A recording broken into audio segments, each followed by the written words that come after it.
আসসালামু আলাইকুম ওয়া রাহমাতুল্লাহ। প্রিয় দর্শক, আজ আমি আপনাদেরকে জানাবো হযরত হাসান বসরি রহমাতুল্লাহ আলাইহি সাল্লামের পরিচিতি। বিসমিল্লাহির রহমানির রহিম। হযরত হাসান বসরি রহমাতুল্লাহ আলাইহি সাল্লাম একজন ভাগ্যবান পুরুষ। ভাগ্যবান এ অর্থে যে তিনিও সে সোনালী যুগের সন্তান। নবীর শহর মদিনাতে তার জন্ম। তার মা ছিলেন উম্মুল মুমিনিন উম্মে সালমা রহমতুল্লাহ আলাইহি সাল্লামের একজন পরিচারিকা।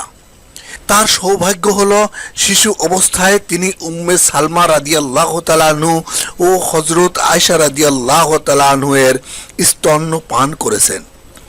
মা কাজে ব্যস্ত। শিশু হাসান হয়তো ক্ষুধার কারণে কান্না শুরু করেছেন। তখন হযরত সালমা রাদিয়াল্লাহু তাআলা আনহু নিজের স্তন তার মুখে পুরে দিতেন, আর সে স্তন পান করে তিনিও শান্ত হতেন।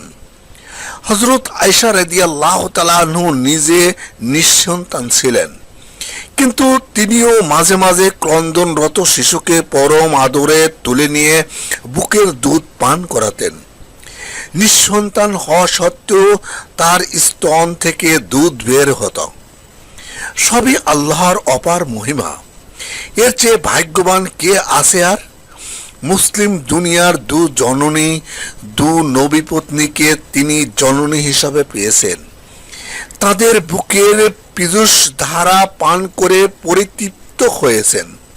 শুধু তাই নয়, পেয়েছেন মহানবীর সানুরাগ সংস্পর্শ। একদিন তো স্বয়ং রাসূল করিম সাল্লাল্লাহু আলাইহি সাল্লামের পানির পেয়ালার পানি পান করে ফেললেন শিশু হাসান।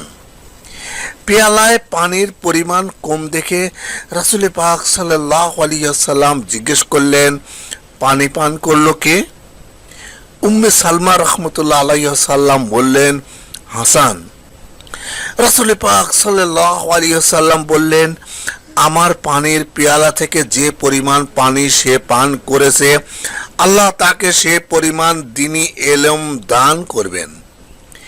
একটি হাদিসে আছে, একদিন হযরত রাসূল করিম সাল্লাল্লাহু আলাইহি সাল্লাম যখন উম্মে সালমা রাহমাতুল্লাহ আলাইহি সাল্লামের ঘরে এলেন, তখন তিনি হাসানকে রাসূল করিম সাল্লাল্লাহু আলাইহি সাল্লামের কোলে তুলে দিলেন, আর তাকে কোলে নিয়ে তিনি তার জন্যে আল্লাহর দরবারে দোয়া জানালেন।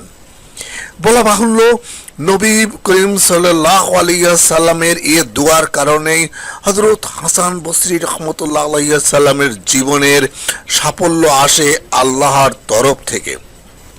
তাই বলেছিলাম, তার চেয়ে ভাগ্যবান কে আছে আর? এমনকি নামটির পিছনেও সৌভাগ্যের সংকেত আছে।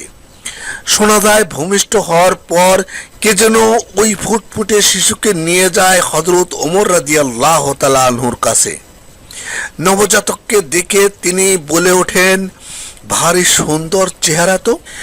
এর চেহারার সঙ্গে সামঞ্জস্য রেখে যেন এর নাম রাখা হয় হাসান। হাসান শব্দের অর্থ সুন্দর। তখন থেকে তিনি হাসান নামেই পরিচিত হয়ে গেলেন।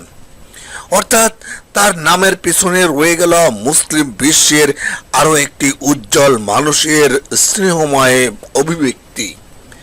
নিজের সন্তান না হলেও হযরত সালমা রাদিয়াল্লাহু তাআলা আনহু তাকে পুত্র সুলভ স্নেহ করতেন, তার জন্য দোয়া করতেন, আল্লাহ যেন তাকে মুসলিম জাহানের ইমাম বানিয়ে দেন।